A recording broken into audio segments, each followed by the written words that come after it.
안녕하십니까, 덕후맨입니다. 한식 조리기능사 필기 2025년 26년 시험 대비 한식, 양식, 중식, 일식의 공통 부분입니다. 그러므로 한식, 양식, 중식, 일식을 보실 분들은 다 이 강의가 해당이 되겠습니다. 기출 및 예상 문제 세 번째 시간입니다. 여러분을 환영합니다. 그럼 문제로 들어가 보도록 하겠습니다. 문제 1번입니다. 포도상 규근의 특징이 아닌 것은 1. 감염형 식중독을 일으킨다. 내열성 독소를 생성한다. 맞습니다. 손에 상처가 있을 경우에 식품 오염의 확률이 높다. 맞죠? 예, 환옹, 고름 같은 게 있으면은. 주 증상은 급성 위장염이다. 맞습니다. 포도상 규근의 특징에서 감염형 식중독이다 그러면 틀린 것이죠. 포도상 규근은 뭡니까? 독소형 식중독입니다.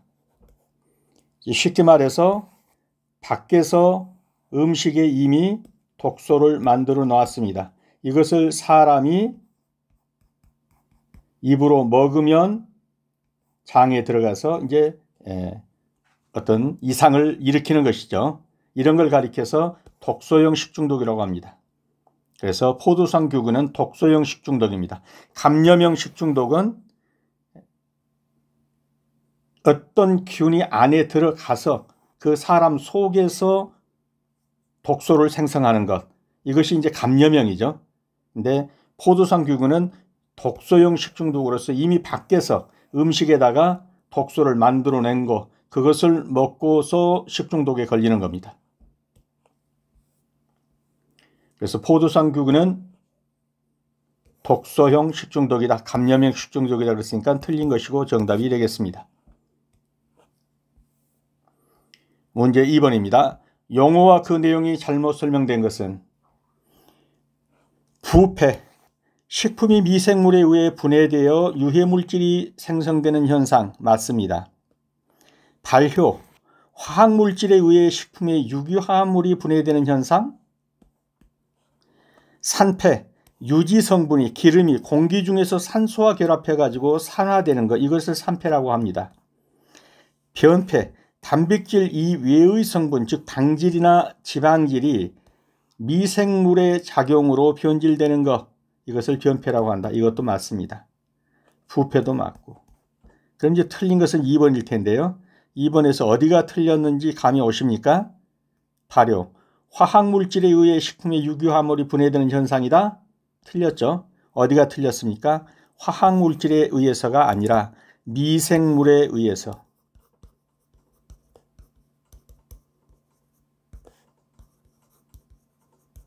미생물에 의해서 식품에 화합물이 분해되는 현상이다. 이렇게 맞습니다. 화학물질에 의해서 그랬으니까 틀렸죠. 정답은 2번이 되겠습니다.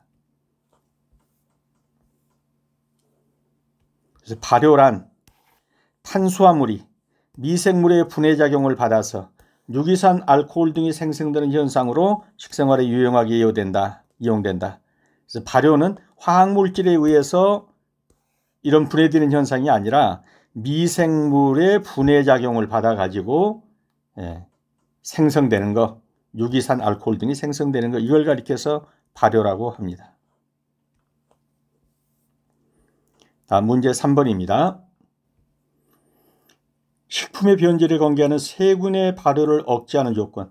세균의 발효가 억제되려면 중성의 pH 가지고는 안 됩니다. 세균의 발효를 억제할 정도면 pH가 어느 정도라 되냐면 3.5 이하. 그러니까 쉽게 말하면 뭡니까? 강산성. 이런 강산성이라야 세균 발효가 억제되지, 중성이면은 7 정도가 지금 중성이잖아요. 이건 세균이 잘 살 수 있습니다. 30 내지 40도 세균이 살기 위한 최적의 온도가 될 수 있습니다. 풍부한 아미노산, 먹거리도 충분합니다. 그러면 이런 경우는 전부 세균이 살기 좋은 조건을 가지는 거죠. 10% 이하의 수분에서는 세균이 살기 어렵습니다. 13% 이하만 돼도 곰팡이도 살기 어렵습니다. 곰팡이가 가장 수분 활성도가 적잖아요. 수분이 적어도 살 수 있습니다. 그런데 그런 곰팡이도 13% 정도는 돼야 됩니다. 그래서 10% 이하의 수분에서는 세균의 발효가 억제됩니다. 이 정답은 3번이 되겠습니다. 그래서 미생물의 발육에 필요한 조건은 수분과 온도와 영양소, pH, 수소이온 농도, 산소 이런 게 다 필요한 거죠. 내 식품의 수분 함량이 13% 이하가 되면 곰팡이도 살기 어렵다. 대부분의 미생물은 pH가 3.5 이하의 강산성 조건에서 생존하기 어렵습니다. 근데 중성이면 pH 7인데 이런 경우에는 미생물이 살기에 이렇게 어려운 조건은 아닙니다. 그래서 식품의 변질에 관계하는 세균의 발효를 억제하는 조건은 수분이 10% 이하이면 9% 이하만 돼도 어렵습니다. 그래서 10% 이하의 수분에서는 세균 발효가 어렵습니다. 정답은 3번이 되겠습니다. 다음 4번입니다. 이제 나온 문제들이 계속 비슷비슷한 유형으로 나오기 때문에 조금 속도를 내겠습니다. 다음 보기 중 생선이나 조개류의 생식과 가장 관계 깊은 식중독. 연근해 안에서 잡히는 생선이나 조개류, 여름철에 어떤 걸 옮기죠? 장염 비브리오 식중독이죠. 이것이 생선이나 조개류에서 옮기는 식중독입니다. 장염 비브리오 식중독입니다.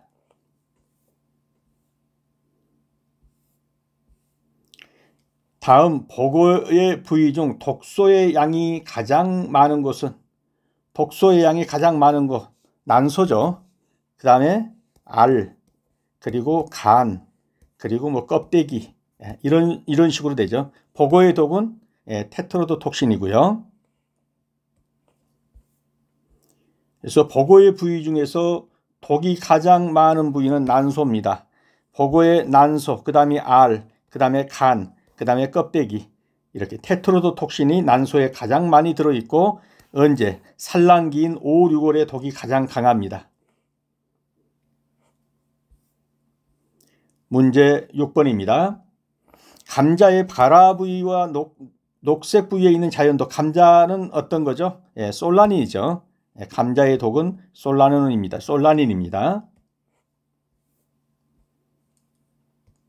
감자의 발화 부위, 싹, 녹색 부위, 파란 부분, 여기에 있는 독은 솔라닌이다.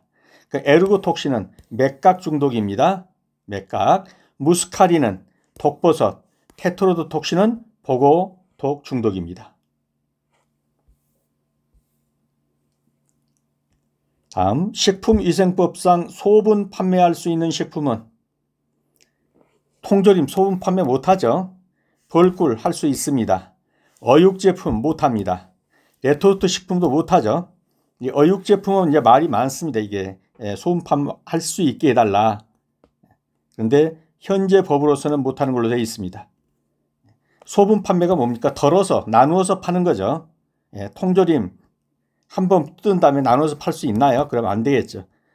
어육도 마찬가지고요. 레토르트 식품 가열한 다음에 봉합한 건데 그걸 어떻게 나눠서 팔겠습니까? 정답은 2번이 되겠습니다. 그래서 현행 식품법상 어육 제품은 위생상의 이유로 소분 판매가 금지되어 있습니다. 식품 소분의 대상이 되는 식품 중에서도 어육 제품, 통조림, 병조림, 특수용도 식품 등은 소분 판매가 안 됩니다. 그래서 소분 판매할 수 있는 식품은 여기서는 벌꿀 제품이 되겠습니다. 일반적으로 식중독을 방지하는 데 기본적으로 가장 중요한 사항은 취급자의 마스크 사용. 뭐 틀렸다고는 볼 수 없죠. 감염자의 예방접종, 식품 냉장고 냉동 위생복 착용 다 맞는데 가장 중요한 거 그러면 역시 냉장 냉동을 잘해 가지고 부패되지 않게 하는 거 이렇게 볼 수 있겠습니다. 식중독 방지하는 데 가장 기본적인 것은 냉장과 냉동 보관. 다시 한번 확인하면 일반적으로 식중독을 방지하는 데 기본적으로 가장 중요한 것 그렇기 때문에 냉장과 냉동 보관이 되겠습니다.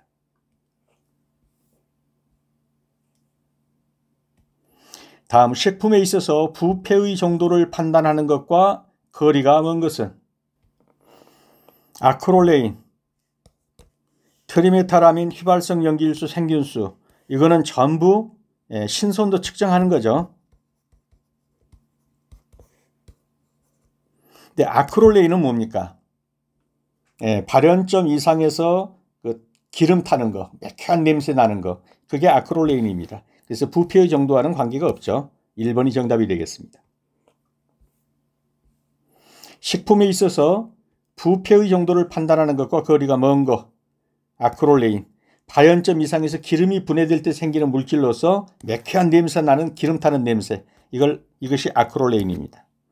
트리메타라닌, 휘발성 염기일수, 생균수, 이거는 전부 다 부패 정도를 측정하는 것, 즉 신선도 측정하는 것입니다.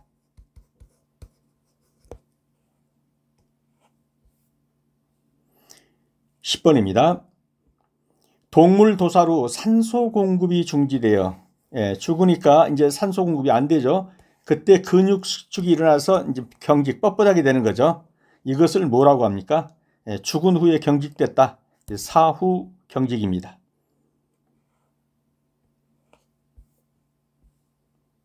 사후 경직은 도살했더니 이제 산소 공급이 중단되니까 젖산이 증가돼서 근육 수축이 먼저 일어나며 사후 경직이죠.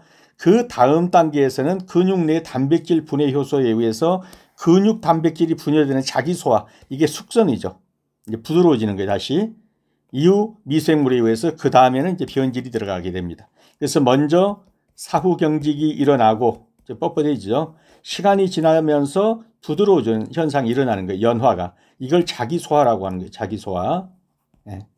그 다음에 이제 변질되는 과정을 거쳐가는데 제일 맛있는 때는 여기죠. 연화되는, 여기 숙성되는 겁니다. 팽화는 뭐냐? 식품을 가열하고 갑자기 상압 상온으로 노출시키면 순식간에 수분이 증발해서 확산으로 건조기 팽창하는 거, 뻥튀기라고 보시면 됩니다. 뻥튀기.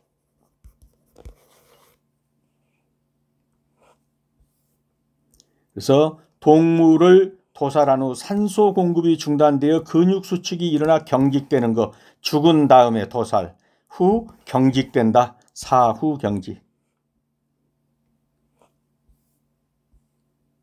다음 중 결합수의 특징이 아닌 거 이미 한두 번 다뤘죠. 결합수. 즉 자유수 또는 자연수와 뭐가 다르냐. 자유수는 100도씨에서 끓고 0도씨에서 얼고, 우리가 먹는 물, 이게 자유수입니다. 미생물이 살고 이런 겁니다.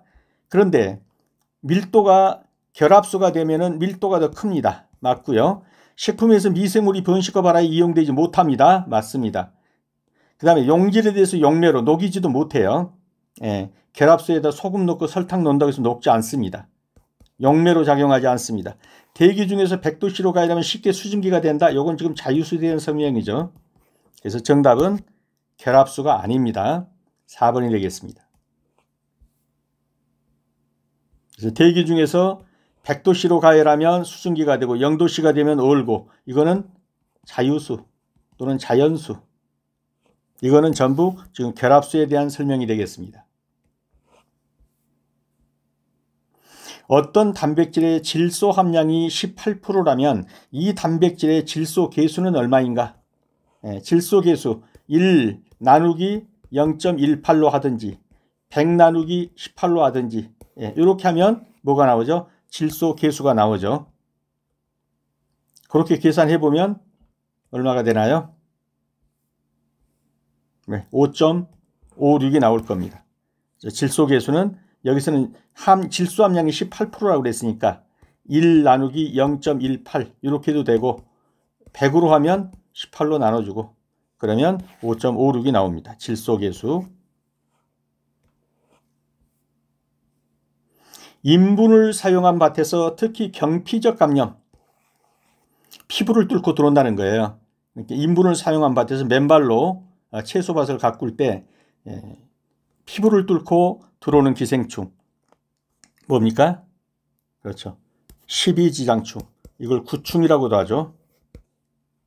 정답은 1번이 되겠습니다.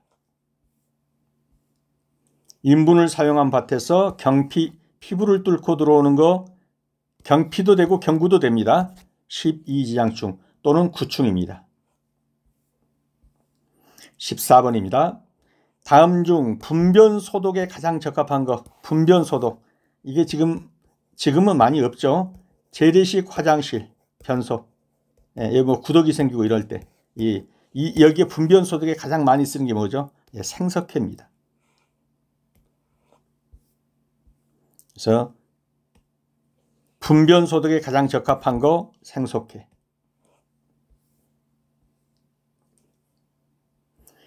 유화성은 유화의 물리적 성질 중 하나로 수중유적형과 유중수적형으로 구분된다.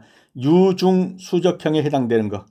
예, 수중유적이냐 유중수적이냐 이렇게 나오면 앞에 나온 것이 주가 되는 겁니다. 주가 되는 거. 예, 앞에 나온 게 수중이면은 뭐가 이게 묽은 거 이렇게 되겠죠. 묽은 거. 거기에 기름 섞인 거. 예, 묽은 물에다가 기름 섞인 거 이렇게 생각하면 되고, 유중이면 앞에 있는 게 주입니다. 유중. 그러니까 이게 기름. 이걸 고체라고 생각해 보십시오. 여기에 물이 섞인 겁니다. 그래서 이 딱딱한 고체에 기름 덩어리에 물이 섞였다. 그렇게 보시면 되겠어요. 유중수적형. 이 딱딱하다. 마가린 버터죠. 예. 여기에 수분이 들어있는 거예요. 예. 이것을 여기가 요 기름 유자, 유중, 요게 수가 물이 들어가 있다. 예. 그래서 유중수적형이다. 그러면 마가린과 버터, 마요네즈, 아이스크림, 우유 같은 것은 이것은 묵죠. 예. 물에다가 기름 섞었다. 유적, 수중유적형. 이렇게 말하면 되겠습니다. 그래서 앞에 있는 것을 메인으로 보시면 돼요. 앞에 있는 것이 이렇게 묽으면 수중유적형, 앞에 있는 게 딱딱하면 유중수적형, 이렇게 보시면 되겠습니다. 그래서 유중수적형에 해당되는 거 마가린, 버터. 식품을 저장하는 곳에서 꼭 필요한 집기류, 예, 저장소에 꼭 필요한 건 뭐겠습니까? 온도계죠. 예, 각 식품에 따라서 저장 온도가 다르기 때문에 예, 식품 저장 온도를 봐서 맞춰줘야 합니다. 그래서 반드시 온도계가 있어야 합니다. 그래서 식품을 저장하는 곳에서 꼭 필요한 집기류는 저장 온도를 관리하기 위해서 온도계가 필요합니다. 예, 모든 식품마다 다 저장 온도가 다릅니다. 식품 저장 온도가. 그래서 온도계가 꼭 필요하다. 17번입니다. 식품 구입 시에 감별 방법으로 틀린 것은, 베이컨은 끈적이지 않아야 한다. 맞죠? 끈적이면 이거 상한 겁니다. 오이는 위아래의 굵기가 고르고 곱게 자란 것이 좋다. 맞습니다. 우유는 소비기한이나 제조일자를 확인하고 상단 부분이 밀폐되어 있어야겠죠. 맞습니다. 달걀은 표면이 매끄럽고 흔들었을 때 소리가 나지 않는 것이 좋다. 맞았나요? 틀렸나요? 예, 뭐 틀린 건 이거밖에 없을 테니 이게 정답일 텐데 어디가 틀렸습니까? 그렇죠. 소리가 나지 않는, 이것은 맞습니다. 그런데 어디가 틀렸어요? 표면이 매끄럽고 이 부분이 틀렸죠. 예, 신선한 것은 표면이 어떻습니까? 거칠다. 예, 거칠거칠하다. 네, 매끄럽다. 이것은 오래된 달걀입니다. 그래서 달걀은 표면이 까칠한 거, 그리고 무게감 있고 흔들었을 때 소리가 나지 않는 것, 이것이 신선한 것입니다.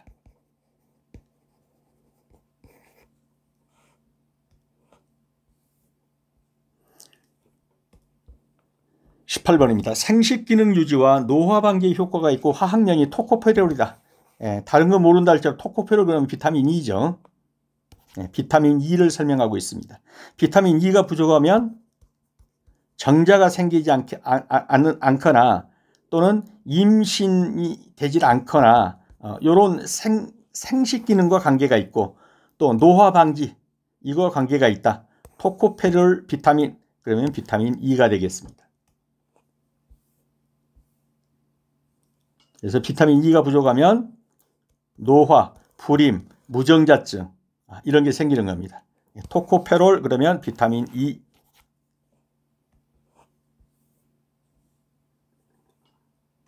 다음 영양소와 근본식품의 연결이 옳은 것은 동물성 단백질, 두부와 소고기. 소고기는 맞은데 두부가 틀렸죠. 이건 뭐죠? 식물성 단백질이죠.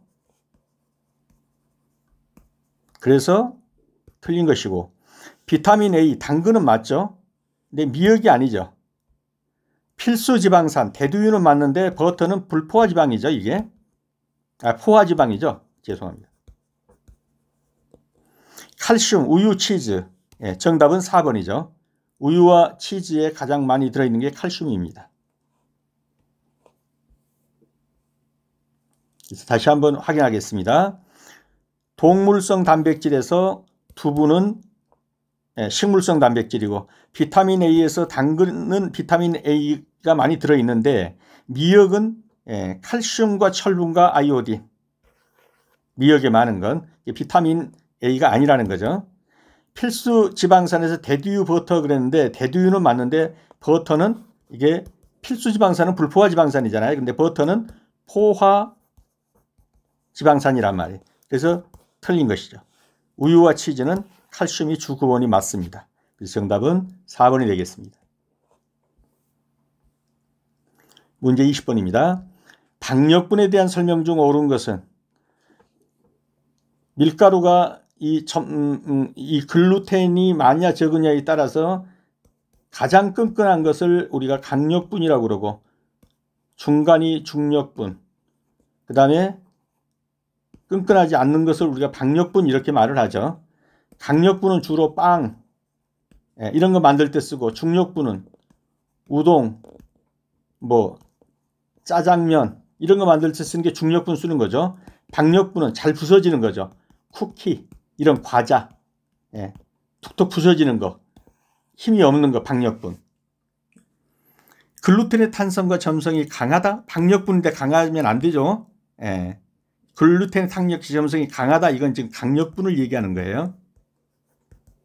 그러니까 틀렸고, 단백질 함량이 9% 이하이다. 이게 맞죠? 9% 단백질 함량이 적습니다. 글루텐은 결국 단백질 함량으로 나오는 건데, 우동 제조에 쓰인다 그러면 이건 지금 뭐예요? 중력분을 얘기하는 거죠. 마카로니 제조에 쓰인다, 이거 지금 강력분을 얘기하는 겁니다. 빵과 마카로니 강력분이죠. 그래서 1번하고 4번은 강력분이고, 우동에 쓰인 건 중력분이고, 단백질 함량이 9% 이하이다, 이것이 지금 박력분입니다.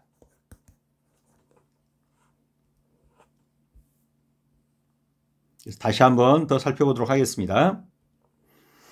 강력분은 글루텐 함량이, 단백질 함량이 13% 정도 들어있는 겁니다. 그래서 가장 끈적끈적한 거죠. 중력분은 8에서 10%, 박력분은 6 내지 8%.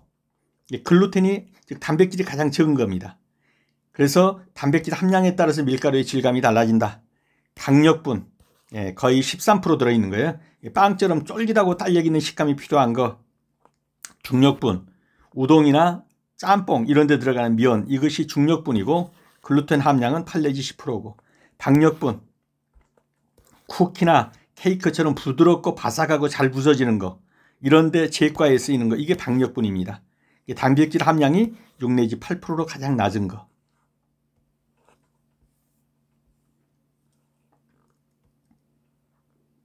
그래서 박력분에 대한 설명으로 옳은 것은 글루텐의 탄성과 점성이 강하다. 박력분은 약하죠. 이건 지금 강력분을 얘기한 거죠. 단백질의 함량이 9% 이하이다. 이것이 박력분 얘기고, 우동이 제조에 쓰인다. 이건 중력분 얘기고, 마카로니 제조에 쓰인다. 이건 강력분 얘기입니다.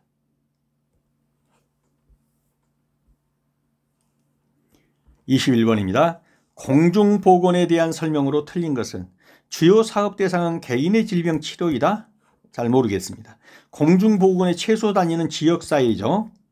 적어도 군 단위라든가 시 단위잖아요. 목적은 질병 예방, 수명 연장, 정신적, 신체적 건강 증진이다. 맞습니다.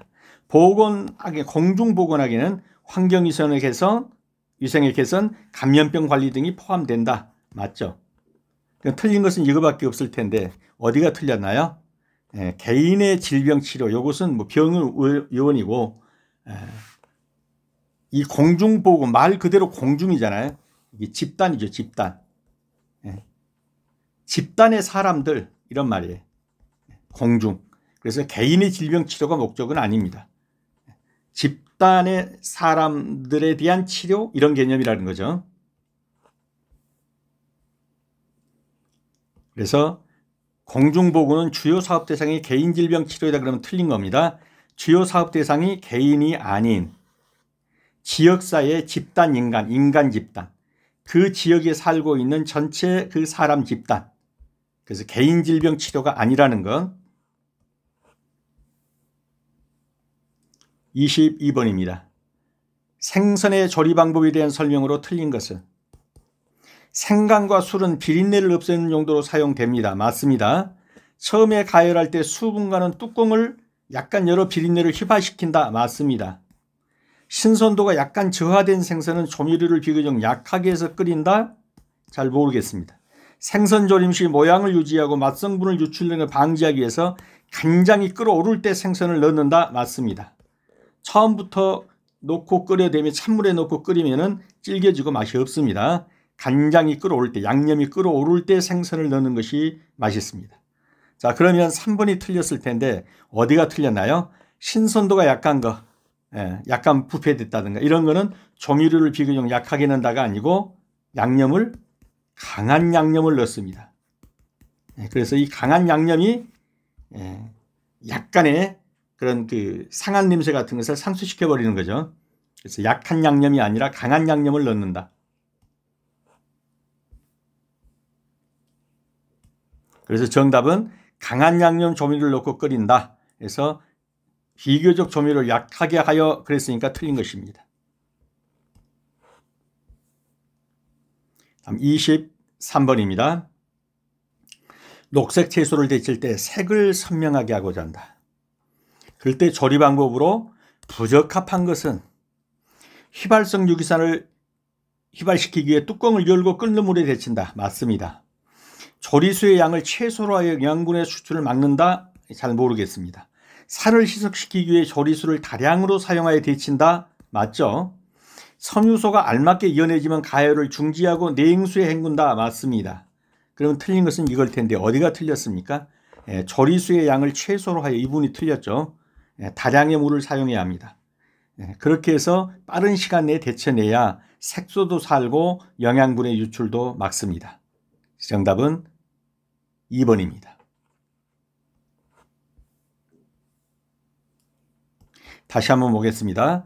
녹색 채소를 데칠 때 색을 살리기 위해서, 색을 선명하기 위해서는 어떤다? 다량의 조리수, 그러니까 물을 좀 많이 잡는단 말이에요. 거기다 소금 좀 넣고 그리고 뚜껑을 연 채로 어떻게 단시간에 그리고 데치고 냉수에 헹군다. 그렇게 하는 것이 영양소도 살리고 그 다음에 색상도 살린다. 조리수의 양을 많게 한단 말이죠. 최소로 틀린 겁니다. 산을 희석시키기 위해서도 조리수를 다량으로 사용해야 한다. 24번입니다. 육류의 사후강직과 숙성에 대한 설명으로 옳은 것은, 이 사후강직 이 문제는 서너 문제 정도 나온다고 보고 공부해 두셔야 합니다. 사후강직은 동물을 도살한 후 사후 산소 공급이 중단되니까 워낙 강직이 나타난다. 그래서 옳은 것 그러면 1번. 이렇게라도 그냥 바로 고를 수 있어야 합니다. 도살 후 글리코젠이 혐기적 상태 정사를 분해한다가 아니고 글리코젠이 젖산으로 분해되는 것이죠. 근육 내 단백질 분해 효소인 근육 단백질이 분해되는 것을 말한다. 근육 단백질이 분해되는 건 뭡니까? 이거는 자기소화예요. 자기소화. 그래서 부드러워지는 겁니다. 먼저 도살이 있으면 사후 산소가 공급 안 되니까 강직, 딱딱해진단 말이에요. 이게 사후강직. 그리고 시간이 좀 지나면 자기 소화에 의해서 연해진단 말이에요. 연하다. 연육이 된다고. 이것을 우리가 가르쳐서 숙성이다 이렇게 말하는 거예요. 숙성이다. 여기서 더 지나면 이제 변질로 들어가는 거예요. 이 과정을 알아두셔야 합니다. 다음 소고기와 돼지고기의 최대 경직 시간은 같다? 같다? 아니라는 거죠. 뭐가 더 깁니까? 소고기가 경직 시간이 더 깁니다. 돼지고기가 더 짧습니다. 그래서 같지 않습니다. 그래서 옳은 것은 그랬으니까 옳은 것은 1번이 되겠네요.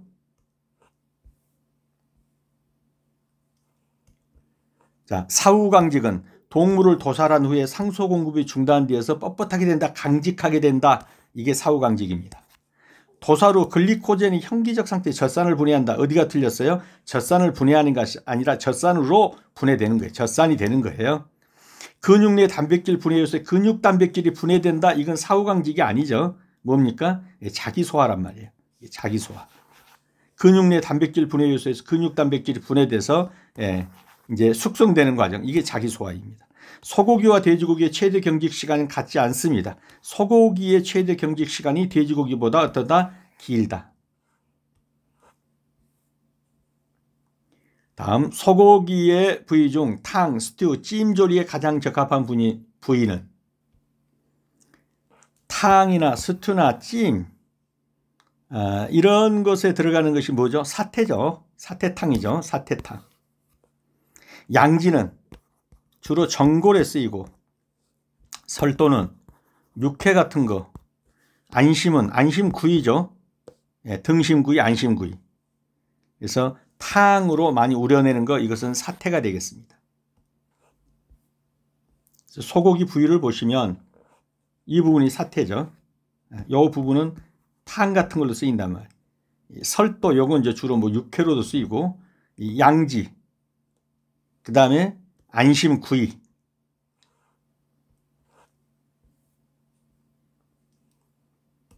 그래서 양지는 주로 전골로 쓰이고 사태는 탕, 설도는 육회, 안심은 구이, 안심구이, 등심구이.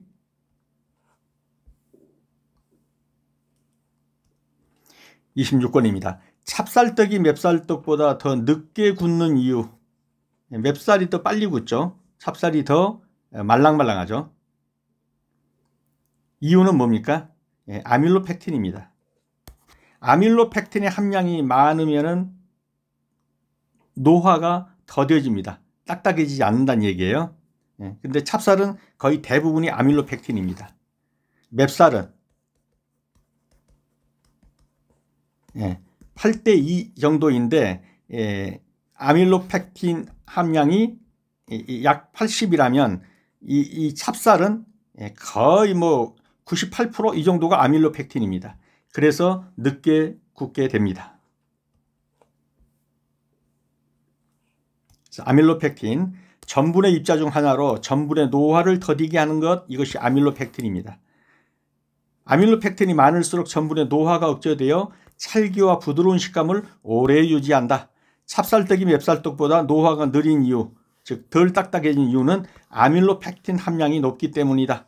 맵쌀은 아밀로스와 아밀로펙틴 함량 비율이 20대 80인 반면에 찹쌀은 거의 대부분이 다 아밀로펙틴으로 되어 있다. 그래서 노화는 아밀로펙틴의 함량이 높을수록 늦게 일어난다. 노화가 늦게 일어난다는 건 빨리 딱딱해지지 않는다 이 말이죠. 그래서 찹쌀떡이 맵쌀떡보다 더 늦게 굳어지는 이유, 딱딱해지는 이유는 아밀로펙틴이 함량이 많기 때문이다.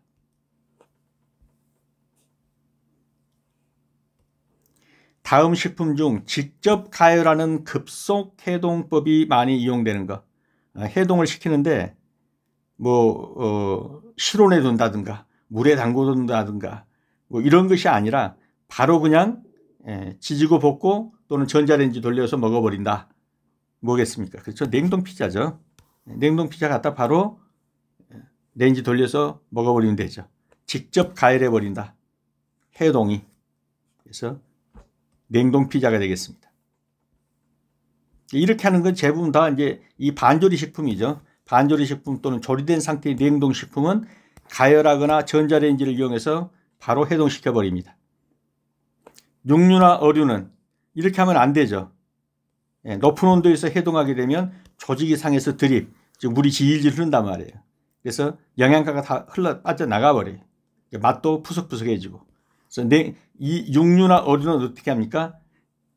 냉동실에서 어디로 가요? 그 밑에 냉장실로 가는 거예요. 냉장실로. 여기서 해동하는 게 가장 좋습니다.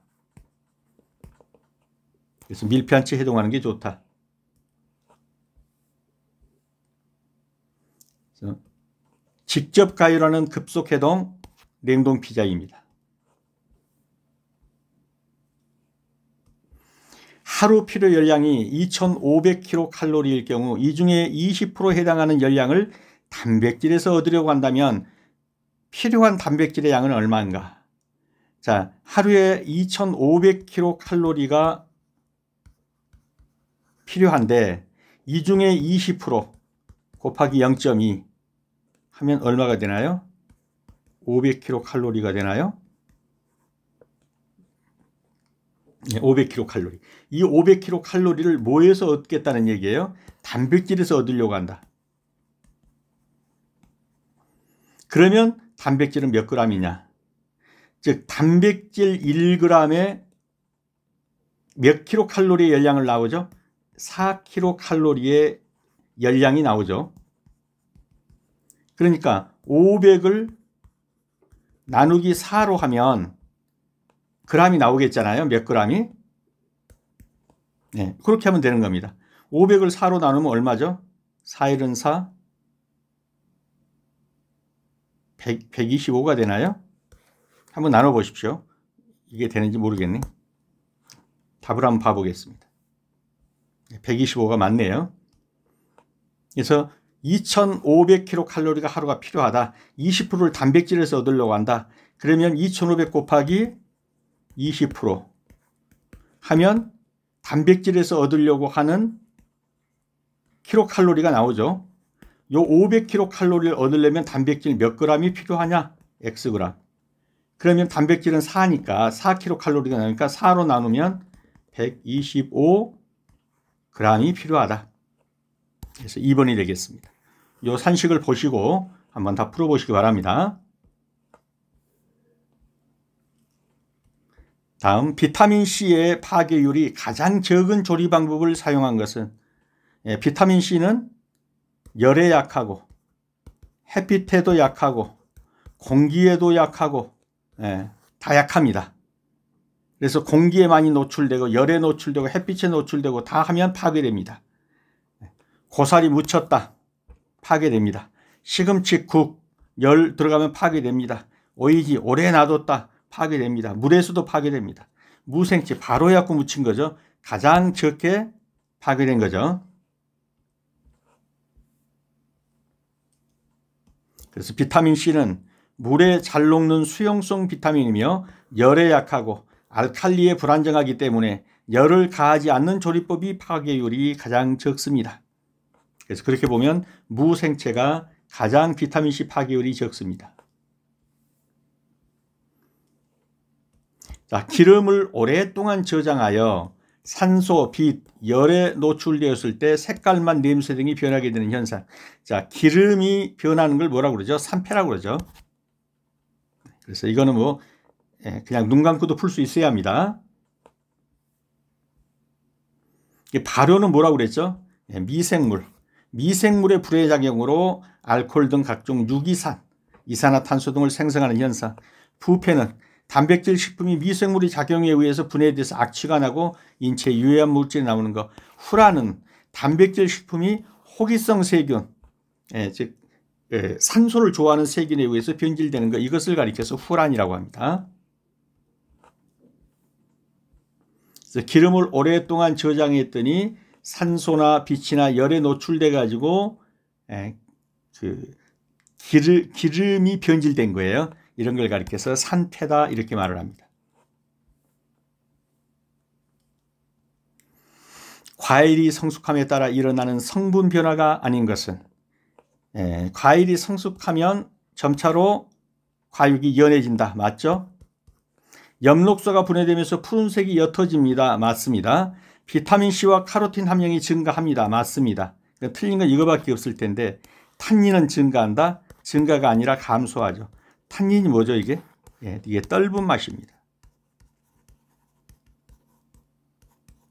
그래서 익을수록 떫은 맛은 없어지고 단맛이 증가하는 거죠. 그래서 탄닌이 증가한다 틀린 거죠. 왜? 과일이 익어가는데 성숙해 가는데 탄닌은 감소하게 됩니다. 그래서 과일의 떫은 맛을 내는 탄닌은 일반적으로 미숙한 과일에 많이 함유되지만 성숙해 갈 때, 익어갈 때 감소하게 됩니다. 향신료와 그 성분이 바르게 연결된 것은 향신료, 성분이 바르게 연결된 거. 자, 생강. 생강은 뭐죠? 생강의 매운맛? 차비신이 아니라 생강은 진저롤 또는 진저론이라고도 하죠. 거의 같은 것이다 보면 됩니다.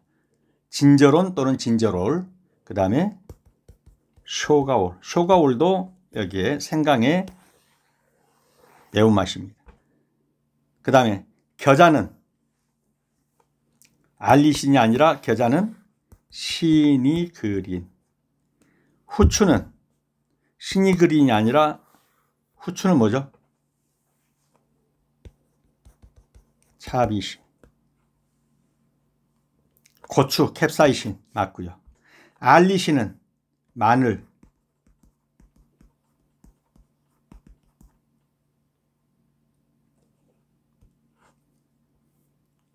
자, 향신료와 그것이 바르게 연결된 거, 고추의 매운맛은 캡사이신입니다. 생강은 진저론 또는 진저롤, 쇼가올. 겨자는 시니그린. 알리신은 마늘. 후추는 차비신. 시니그린은 겨자.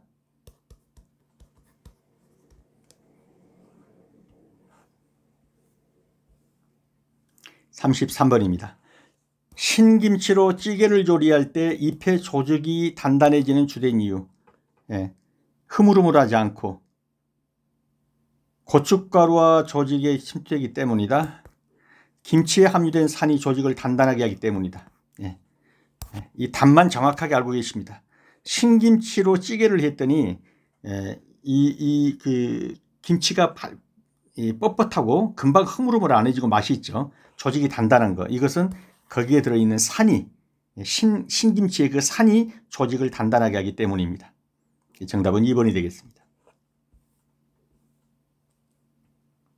그래서 신김치로 찌개를 하면 생배추로 찌개를 할 때와는 달리 장시간을 끓여도 쉽게 김치잎이 연해지지 않고 쫄깃쫄깃하단 말이에요. 이는 신김치의 조직에 들어있는 산 때문에 그 산이 조직을 단단하게 하기 때문입니다. 2번이 정답입니다. 냉동 생선을 해동하는 방법으로 위생적이며 영양 손실이 가장 적은 경우는, 냉동 생선 해결하는 거 딱 이렇게 보시면 됩니다. 여기가 냉동실이고 이 냉장고에 여기가 냉장실입니다. 여기에서 있는 생선 또는 고기를 요 밑에 냉장실에서 해동하면 가장 맛있습니다. 그래서 어디서 냉동실에 있던 것을 냉장고, 그 밑에 칸이죠. 냉장고 속에서 해동하는 거, 이것이 영양 손실이 가장 적은 것이다.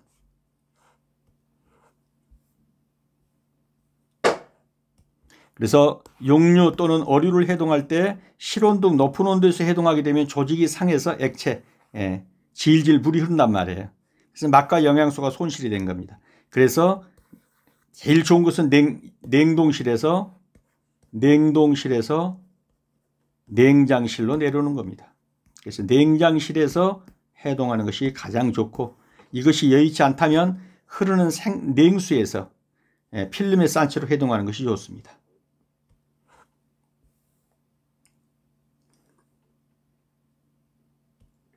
다음, 환자의 식단 작성 시 가장 먼저 고려해야 할 점은 유동식부터 주냐, 비타민이 풍부한 식단을 작성하냐, 양질의 단백질을 공급하냐, 이것은 다 무엇이 이루어진 다음에 어떤 식사로 할 것인가라는 형태를 결정한 다음이에요. 이거는 그 질병의 종류에 따라서 결정을 하는 겁니다. 유동식은 뭡니까? 죽도 못 먹어가지고 이거는 음료수 같은 이 물에다가 영양제 타가지고 주는 거. 이게 유동식이잖아요. 목구멍으로 잘 못 넘기는 사람들, 호수에 주는 사람들, 이런 사람들. 그러니까 어떤 음식을 줄 것인가 먼저 뭘 해야 돼요? 결정을 해야 합니다. 의사나 영양사가 어떤 걸 줄 건가, 균형식을 줄 건가, 특별식, 치료하는 음식을 줄 건가, 또는 아무것도 못 먹기 때문에 물에 타서 영양제로 줄 것인가, 이런 것들을 먼저 결정한 다음에 해야 되겠습니다. 맨 먼저 할 것은 형태를 결정하는 것이다. 3번이 되겠습니다. 그래서 식사의 형태는 어떻게 된다? 환자의 질병이나 소화 능력, 회복 상태 등에 따라서 의사나 또는 영양사가 결정을 해주면 거기에 따라서 특별식, 치료식이죠. 특정 질환의 치료, 회복을 돕기 위해 또는 점도는 어떻게 하고 조리법은 어떻게 하고 그 환자에게 맞는 식사를 주게 될 겁니다. 그래서 유동식이란 거는 주스 같은 데다 섞어서 주는 겁니다. 경식은 거의 이제 죽같이 생긴 거, 연식은 죽, 일반식은 보통 음식, 그리고 균형식을 줄 거냐, 특별한 치료식을 줄 거냐, 이 부분을 한번 쭉 읽어보시기 바랍니다.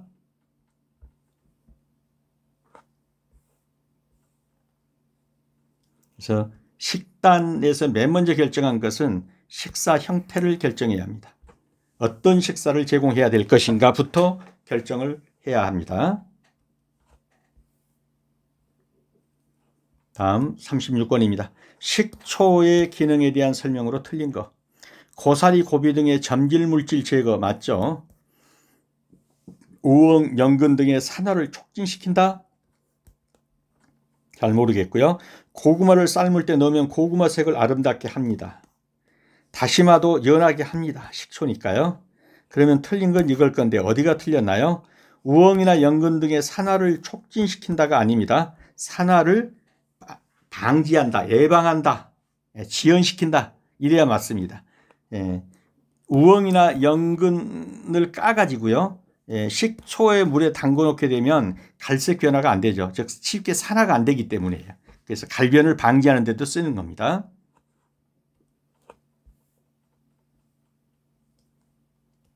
그래서 이 부분은 한번 화면을 정지하시고 읽어보시면 다 알 수 있는 내용입니다. 어떻게 식초가 우엉과 연근에서 산화를 방지하고 갈변을 방지해서 하얀색을 유지하게 하는 것인가. 한번 읽어보시기 바랍니다. 그래서 식초의 기능에 대한 설명으로 틀린 것은 우엉, 연근 등의 산화를 촉진시키는 게 아니라 저지시킨다, 지연시킨다, 이렇게 봐야 알겠죠. 정답은 2번이 되겠습니다. 생선조림에 대해서 잘못 설명한 것은 생선을 빨리 익히기 위해서 냄비 뚜껑은 처음부터 닫아야 된다. 이러면은 비린내가 빠져나가지 않죠. 그래서 약 몇 분간 정도는 연 상태에서 뚜껑을 연 상태에서 조리를 해야 합니다. 그래서 잘못된 거죠.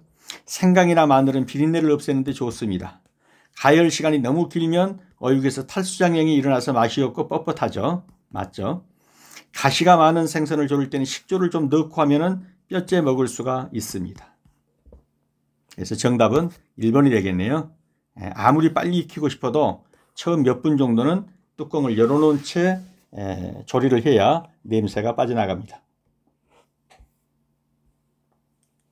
그래서 생선을 조릴 때 처음 몇 분 정도는 뚜껑을 열어 비린내를 휘발시키는 것이 좋습니다. 가공식품, 반제품, 급식 원재료 및 조미료 등 급식에 소요되는 재료에 대한 비용. 급식에 소요되는 재료에 대한 비용. 그러니까 급식 재료비. 정답은 2번이 되겠습니다. 급식 재료비.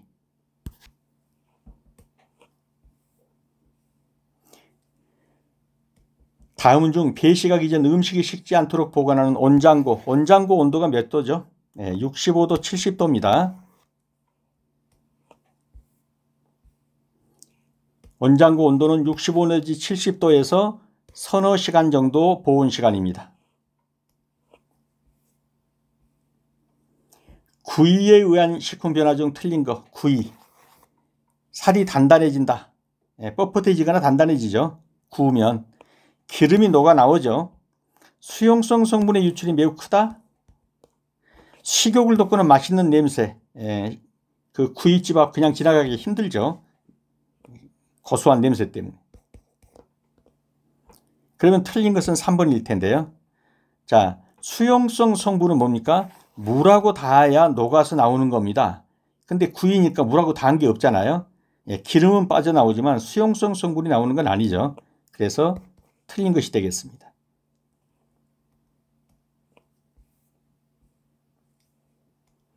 그래서 수용성 성분은 물에 녹는 성분입니다. 근데 물하고 닿지도 않았기 때문에 수용성 성분이 나온다고 보기는 어렵죠. 이 수용성 성분이 빠져나온 건 다 습열식 조리, 물에 삶고 끓고 이럴 때 빠져나오는 거죠. 그래서 정답은 3번입니다. 물로 전파되는 수인성 감염병에 속하지 않는 것. 장티푸스, 세균성 콜레라 다 수인성 감염병입니다. 홍역은 이건 뭐죠? 비말, 침으로 또는 호흡기 계통으로 여기로 전파되는 거죠. 그래서 정답은 2번이 되겠습니다. 홍역은 호흡기를 통해서 전염되는 바이러스성 감염병입니다. 장티푸스, 세균성 이질, 콜레라는 전부 물을 통해서 수인성으로 감염되는 겁니다.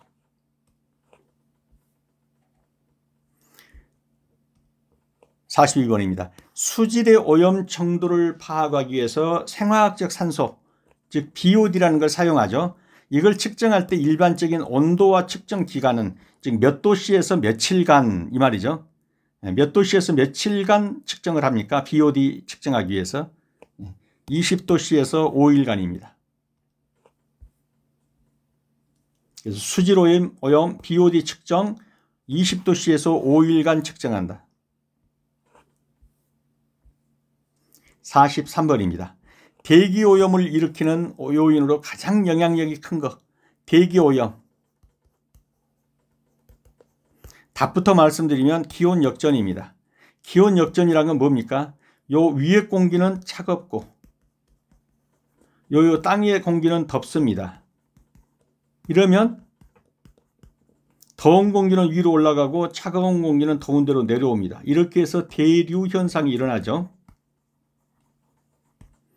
그래서 여기에 있던 이 대기 중에 있던 이산화탄소라든가 이런 공해물질이 위로 올라가서 흩어지고 그래서 이 공기가 좀 이제 맑게 되는 거예요.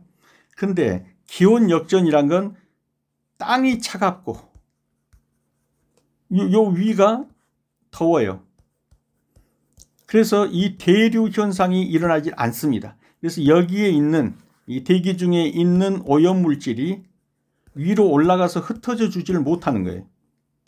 그러니까 이 오염이 대기 중에 머무르는 거예요.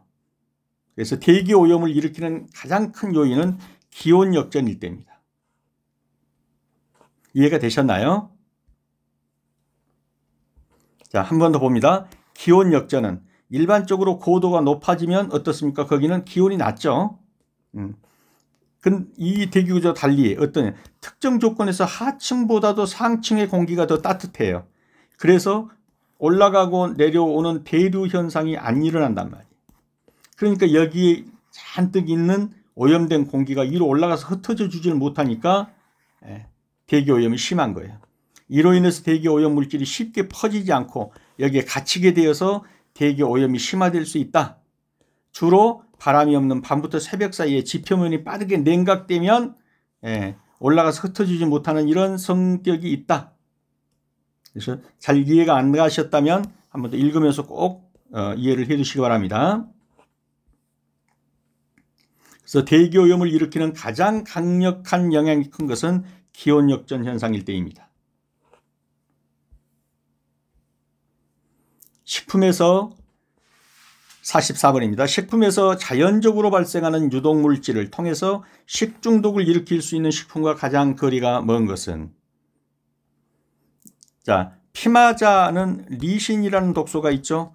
표고버섯은 독소가 없습니다. 미숙한 매실, 매실에 뭐가 있죠? 아미그달린이라는 독소가 있죠. 모시조개에는 뭐가 있죠? 베네루핀,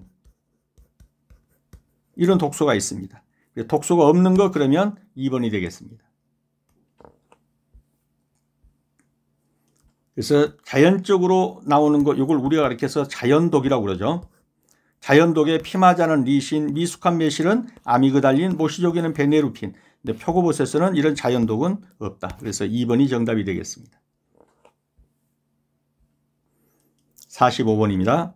다수인이 밀집한 장소에서. 다수인이 밀집한 장소, 그러면 벌써 뭐가 돼요? 군집이죠, 군집. 여러 사람이 모였다. 밀폐된 공간. 그래서 문 닫아놓고 있으니까 머리도 아프고 공기는 불쾌하고 두통도 있고 권태 현기증 같은 게 온다. 그러면 가장 좋은 건 빨리 문 열어서 공기 환기시키는 거죠. 네. 이럴 때 머리도 아프고 많은 사람이 모여서 문 닫아놓고 있으니까 머리도 아프고 하더라. 이걸 뭐라고 하죠? 군집독이다. 네. 모여가지고 아주 그냥 CO2가 가득 차가지고 머리도 아프다. 이걸 군집독이라고 합니다. 다수인이 밀집한 장소 나오면 벌써 군집. 거기에서 이런 것들이 있다. 두통, 뭐 현기증, 두통, 이게 독. 그래서 군집독. 46번입니다. 식품을 계량하는 방법으로 틀린 것은? 고체지방은 계량 후 고무줄로 잘 긁어 옮긴다. 맞습니다. 흑설탕은 계량 전 채로 친 다음 계량한다? 잘 모르겠고요. 꿀같이 점성이 있는 것은 계량컵을 이용한다. 맞습니다. 밀가루 계량은 부피보다 무게가 더 정확하다. 맞습니다. 무게로 잽니다. 자, 흑설탕은 계량 전 채로 친다? 흑설탕 채로 한번 쳐보십시오. 쳐지나 이게. 습도하고 묻어가지고 떨어지지도 않으려고 할 겁니다. 어떻게 합니까?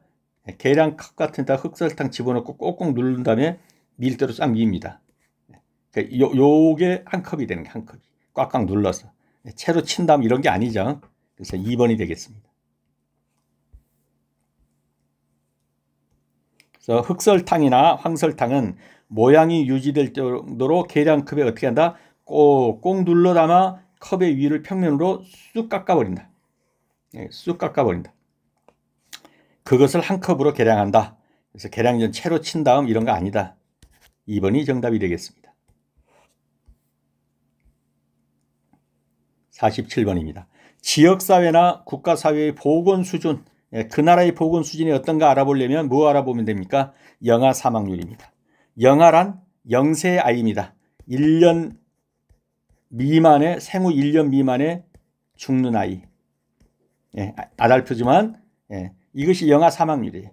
그래서 영아가 얼마나 취약한가, 또 산모, 이런 것으로 인해서 국민의 보건 수준을 볼 수 있어서 그 나라가 얼마나 보건 수준이 좋은가 나쁜가는 주로 영아 사망률로 봅니다. 그래서 영아 사망률이란 출생 후 1년 이내에 사망한 영아의 비율을 나타내는 지표로서 영아의 사망률은 어머니가 얼마나 건강한가, 모성의 건강 상태 또는 주변 환경의 영향을 얼마나 보건적인가, 이런 것을 보건 수준을 나타내는 가장 대표적인 지표로 사용해서 영아 사망률을 보건 수준의 지표로 삼는다. 그래서 지역사회나 국가사회의 보건 수준을 나타낼 때 가장 대표적인 지표는 영아 사망률입니다. 48번입니다. 식품을 구입할 때 식품 감별이 잘못된 것은? 육류는 고유의 선명한 색을 가지며 탄력성 있는 것이 좋다. 맞죠? 토라는 겉이 마르지 않고 잘랐을 때 점액질이 없는 것이 좋다. 잘 모르겠고요. 어육 연제품은 표면에 점액질이 액지가 없는 것이 좋다. 어묵 연제품이 어육 연제품이 뭡니까? 어묵 같은 거예요. 어묵 같은 거. 표면에 점액질이 있으면 끈적끈적하다. 그러면 벌써 그거 좀 상한 겁니다. 점액질이 없는 것이 좋은 겁니다. 맞습니다. 과일이나 채소는 색깔이 고운 것이 좋다. 때깔 좋은 게 먹기도 좋다. 뭐 그렇게 보시면 되겠고요. 그럼 틀린 건 이건데 어디가 틀렸나요? 토라는 겉이 마르지 않고 촉촉하고, 여기까지는 맞죠. 그런데 잘랐을 때 점액질이 없다? 토란 자체가 끈적끈적한 점액질이 많은 것이 좋습니다. 그래서 이건 틀린 겁니다. 이 뒤에 부분이 틀린 거죠. 점액질이 많은 것이 좋습니다. 그래서 토란은 겉이 마르지 않고 여기는 맞고요. 잘랐을 점액질이 없는 것이 아니라 점액질이 많은 것이 좋습니다. 49번입니다. 다음 식품 중 지방질에 해당하는 거 반드시 알아두실 거, 다른 건 잘 모른다 할지라도 레시틴만 알면 됩니다. 이것이 인지질이라는 겁니다. 이게 어디에 가장 많습니까? 계란, 노른자에 가장 많습니다. 그 다음에 공부하는 아이들 뇌 영양으로 가장 많이 올라가는 게 뭡니까? 레시틴입니다. 인지질이에요. 이게 지방질이에요. 지방질. 레시틴은 지방입니다. 그래서 지방질에 해당하는 거 그러면 레시틴 반드시 시험에 나오니까 꼭 알아두셔야 합니다. 프로라민 글리코젠 가락이나 뭐 이런 거는 잘 모른다 할지라도 레시틴만 알면 다 풀 수 있는 문제입니다. 그래서 지방질에 해당하는 거 다른 건 몰라도 레시틴, 뭐 프로라민은 단백질, 글리코젠은 탄수화물, 가라키나는 탄수화물, 이런 거 다 몰라도 이것만 알면 풀 수 있는 문제가 거의 대부분이다. 50번 문제입니다. 다음 중 시니그린 성분에 의해 매운맛을 내는 것은? 시니그린, 겨자죠. 겨자의 매운맛이 시니그린입니다. 마늘의 매운맛은 알리신, 후추는 피페린 또는 차비신. 양파는 뭡니까? 황이죠. 황화합물, 유황화합물이라고도 하고, 이게 매운맛입니다. 그래서 시니그린은 겨자의 매운맛.